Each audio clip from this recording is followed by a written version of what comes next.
जो हमने दो लॉ देखे थे, न्यूटन्स लॉ ऑफ इम्पैक्ट और principle of conservation of momentum, ठीक है, उन्हीं दो पे बेस्ड क्वेश्चन है हमारा। उन्हीं दो पे बेस्ड क्वेश्चन बोल दो या फिर ये कह दो कि हमारा ये पहला एग्जांपल है, क्योंकि जितने भी हम क्वेश्चन करेंगे इसमें वो सारे उन्हीं दो लॉ के मतलब उन्हीं दो लॉ की हेल्प से हम सॉल्व करेंगे, ठीक है। इसके अलावा और कोई तीसरा कॉन्सेप्ट यहाँ पे नहीं लगने वाला, ठीक है। तो यहाँ पे देखो ये पहला क्वेश्चन है हमारे पास, a sphere impinges directly on an equal sphere at rest if the coefficient of restitution be E so that their velocity after impact are as, ये यहाँ पर 1 माइनस ई और 1 प्लस ई लिखा हुआ है, ठीक है। एक सेकेंड यहाँ पर, ठीक है, 1 माइनस ई रेशियो 1 प्लस ई, ठीक है। तो इसमें जो चीज़ हमें दी गई है, पहले तो थोड़ा सा हम रफ डायग्राम बना लेते हैं। यहाँ पे एक बॉल ये है, ठीक है, दूसरी बॉल ये है। ये जो है, जो सेकंड बॉल है हमारी वो किस में है, रेस्ट पोजीशन में है, ठीक। और जो फर्स्ट बॉल है वो हमारी मान लो u1 वेलोसिटी से मूव कर रही है। इम्पैक्ट के बाद इसकी वेलोसिटी v1 होगी, इसकी वेलोसिटी v2 हो जाएगी, ठीक है। तो हमें v1 और v2 वेलोसिटी का रेशियो बताना है, वो कितना है, 1 माइनस ई रेशियो 1 प्लस ई, ठीक है। उम्मीद करते हैं समझ आया होगा क्वेश्चन।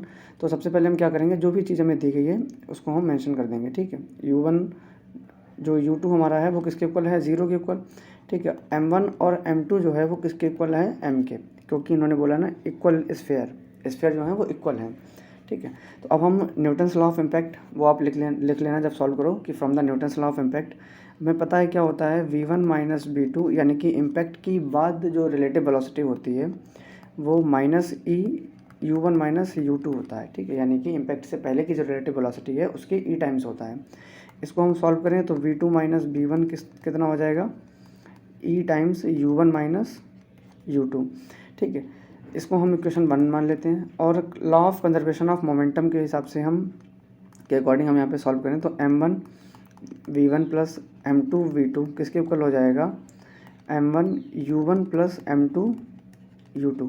इस जो हमने एक्सप्रेशन लिखी है इसको किसी स्पेशल इंट्रोडक्शन की ज़रूरत नहीं है, क्योंकि आप बखूबी इसको जानते हैं, ठीक है। m1 m2 हमारे m के इक्वल हैं, तो हम यहाँ पे इसको इस तरीके से मेंशन कर सकते हैं, m v1 plus v2 is equals to m times u1 plus u2, क्योंकि जो मास है वो सेम है तो हमने इसको कॉमन लिया तो हम कैंसिल करने का भी अधिकार है हमारे पास, तो हमने कैंसिल भी कर दिया। तो हमारे पास क्या आया, v1 plus v2 is equals to u1 plus u2, ठीक है। क्योंकि u2 हमारा 0 है तो हम ये कह सकते हैं कि v1 plus v2 is equals to u1, ये हमारी फाइनल इक्वेशन आ जाएगी सेकंड, ठीक है। अब जो फर्स्ट इक्वेशन है इसको हम यहाँ पर लिख लेते हैं ताकि हमें कोई दिक्कत ना हो, ठीक है। क्या थी first equation, v2 minus v1 is equals to e u1 minus u2। अच्छा एक चीज़ देखो, यहाँ पर हम लिखना भूल गए, ये वाला हमारा u2 भी तो 0 है ना भाई, u2 भी तो हमारा किस में है, रेस्ट पोजीशन में है ना।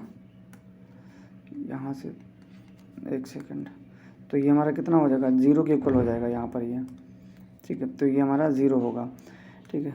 सेम चीज़ यहाँ पर भी हमें यही मेंशन करना है, यहाँ पर इस u2 की जगह पे कुछ नहीं लिखना है, यानी कि जो v2 माइनस v1 है हमारा वो किसके इक्वल है, ई u1 के। ये हमारी किसकी कैसी इक्वेशन है, पहली इक्वेशन है, ठीक। अब देखो 1 और 2 को अगर हम ऐड कर देंगे, ऐड 1 एंड 2, तो हमारे पास से क्या होगा, v2 की वैल्यू आ जाएगी, क्यों, क्योंकि इसमें से v1 और v1 कैंसिल हो जाएगा, ठीक है।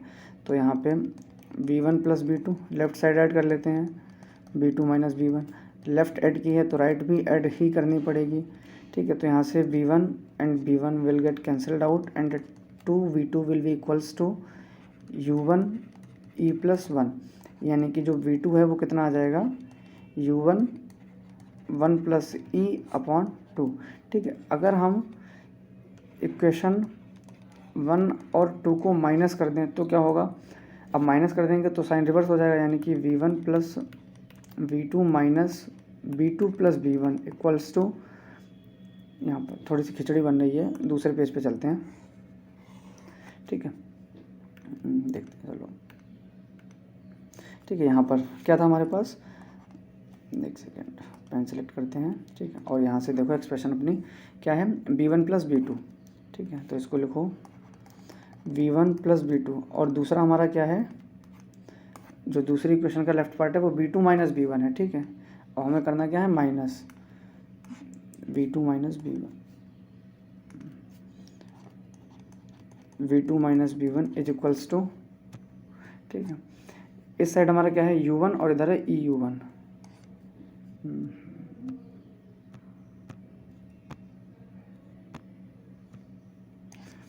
ये हमारा हो गया यहाँ पर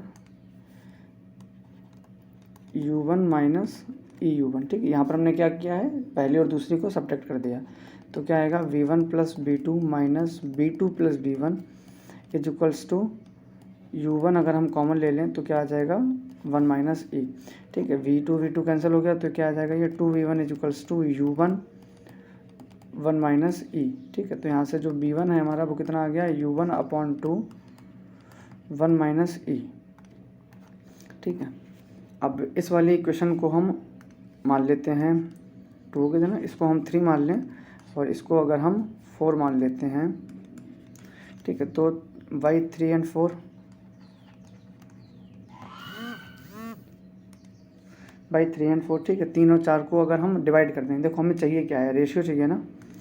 पर क्वेश्चन देखें अपना, तो इन्होंने क्या बोला कि show their velocity after impact, impact के बाद वेलोसिटी जो है वो 1 माइनस ई और 1 प्लस ई, यानी कि v1 अपॉन v2 हमें निकालना है, ठीक है। तो v1 अपॉन v2 क्या हो जाएगा v1 अपॉन v2, अब तो समझदार हुई आप लोग कर ही लोगे, u1 अपॉन 2 1 माइनस ई upon u2 upon 2, sorry u2 नहीं u1 अपॉन 1 प्लस ई, ये और ये कैंसिल हो जाएगा तो हमारे पास क्या आ जाएगा 1 माइनस ई रेशियो 1 प्लस ई, ठीक है। क्वेश्चन काफ़ी आसान था और सारे क्वेश्चन ऐसे ही होंगे अगर आपको ये 2 लॉ अच्छे से पता है, ठीक है। और एक चीज़ ध्यान रखिएगा, ये जो हमारे पास जो भी हम लॉ लगाते हैं ये किसके लिए लगाते हैं, जब हमारी बॉल सेम डायरेक्शन में मूव कर रही हो, हमारी जो बॉडी है वो सेम डायरेक्शन में मूव कर रही हो।